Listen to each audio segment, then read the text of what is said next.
while we were quietly admiring the other beyond the friendship that we had, and we were road trip buddies, and like we trusted each other beyond measure of anyone else, we were quietly writing to ourselves some of the pieces that were in here. And when we did finally get together and we were comparing poetry notes, I was looking at it and I'm like, this is kind of neat. It bounces back and forth from one another. So we're going to do a joint thing now that kind of tells our story. Falling in love with people's souls is my method. I explained long ago to someone insisting I have a type. Labels are always hard for me to accept. Boxes of clerical or physical variety are confining, suffocating, and never quite the right fit. In retrospect, maybe they were right. My rear view is filled with artists. A mix of he's and she's full of creativity have left handprints on my heart. The pianist, painter, guitarist, sketcher, bard, photographer. Hell, 2 of the last serious loves, sans rose-colored glasses, were con artists. Maybe my type isn't the maestro, but the inspired spark alive in them. Perhaps that's my draw, my flaw, a riddle for life's road. So, eyes ahead, passenger door unlocked. With a few curious glances back, full of optimistic hope, I'll continue falling in love with people's souls. What would be best is if you were riding the train with me, exploring and laughing. Other people would talk to us, and not just the kooks. But if it has to be kooks, then we would have each other. We would have each other to roll eyes to, and we would have each other to feel safe with. We have each other's codes through which we could talk to others, but really only understand each other. Curling up with each other to fall asleep in the nights, watching you sleep your day naps, the sound of your breathing and your smells, like a bit of home that I carried along for comfort. Kissing in the aisles as we take turns passing through. What would be second best is if you were at home, waiting for my return, making the whole return trip a mission worth the success. My ride would be so easy, just like falling. But with you as the feather landing, I could close my eyes and appreciate. I'd have you to tell others about, rudely interrupting their personal conversations to tell them about how our affection is like, or how their affection is like our affection, excusing noticing their nuancical displays of love to say how like their signs are our signs, congratulating them aloud on what they've got while silently congratulating myself for what I found in you. The sound of you humming in the kitchen calls me towards home. The soft swish of air behind your movements draws me towards home. Your fingertips lift me from under my chin as I doze, and then I float towards home. A saved-up kiss for your sleeping forehead points me towards home. There's a long list of other things that would be acceptable and good. You're on a business training trip. You're visiting family far out of town. You're on a separate relaxation trip invited by friends, but I had to go on this trip for work on a surging superliner as it steadily loosens its bolts and joints, beating itself into oblivion. In any event, your scarf wrapped around the handle of my luggage tells me it's mine and I'm yours, and I'm lucky you want me to come home soon, and I'm proud to see your mark in the baggage claim. The least best is that you're not there. Now, I have made you up. There is no you, that you're the best thing I will never have. I should apologize for talking to you unintroduced like a stranger on a train. Let me say I'm sorry then for either being so presumptuous as to drag you along on this 3-day train trip, or for impinging upon the comfortable privacy you found in not being anyone. That must be nice. I had to love myself first. Change my view before complicating life with anyone new. To focus on me was the 6-month goal before taking another relationship role.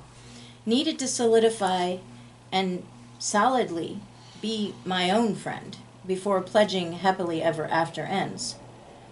It wasn't lonely being my own homie, relearning long suppressed likes and passions, my favorite Friday night movies and snack rations, with no one else to please while dating myself.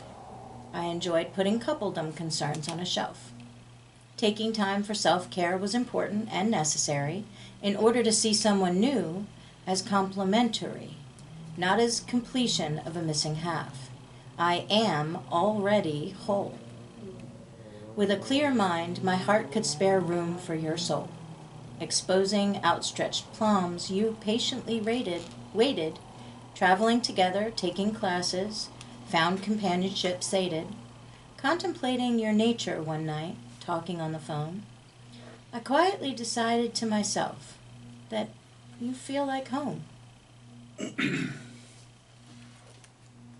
As a friend, I know you have a hug or an ear to lend, and we can drive or walk anywhere. Well, just about. We can open up on any topics without doubt, still occasionally we're leaving some things out. Like I should say your new hair is simple and nice, but at this time I don't want it to be like some coy device. As a friend, I need to tell you that I find it easy to do all the things I'm supposed to do to fall in love with you. We're walking around a visited town, watching city lights go down.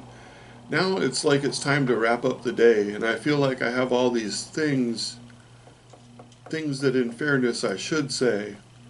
While I should hope I make this an incredible day, I'm afraid if I talk this up, you'll make it all go away. As a friend, I need to tell you that I find it easy to do all the things it takes to fall in love with you.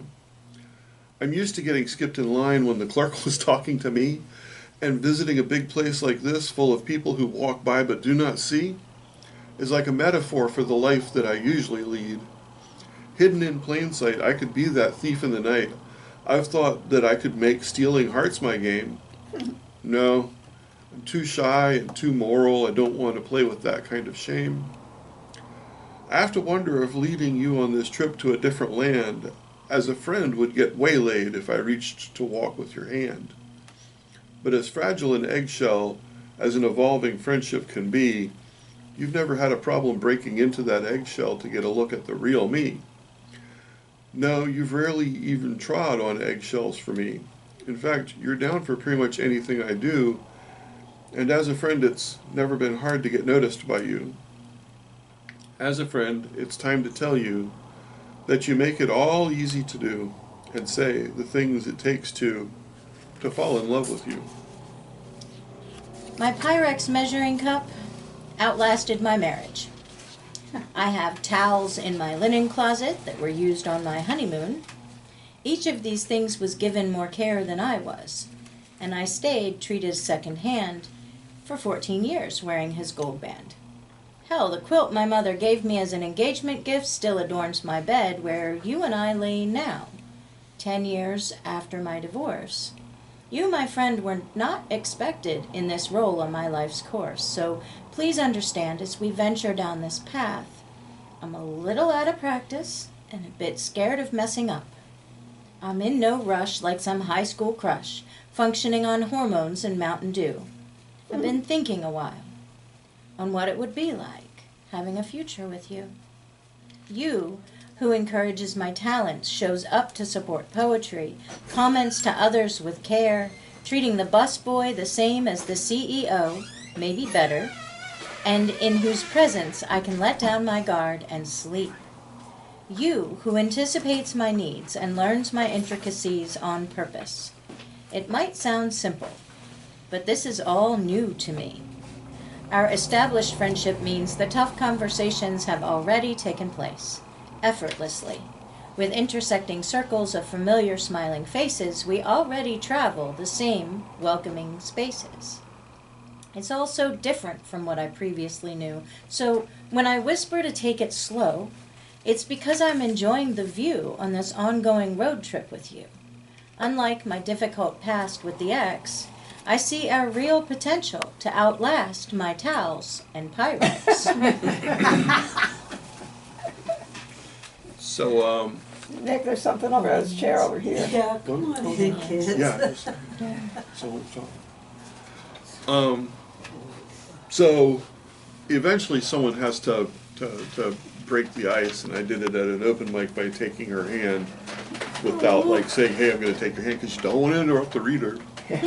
So this is called holding hands for the first time. My fingers love that they fell in among yours ready-made. My hand loves that yours was the right shade of warm. My palm loves that yours was soft. My other hand itches to get a turn.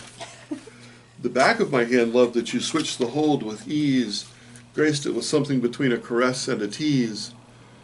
All about the access, my wrist liked that there was no twist. My interior antebrachium dropped its technical side when it noticed how nice it was to hide, like in a socket between your forearm thigh and your side. My heart skipped a beat and inventoried cobwebs, and a deep recess inside me sighed. A fit. I've never heard quite that voice before, and I need you to make it say something more.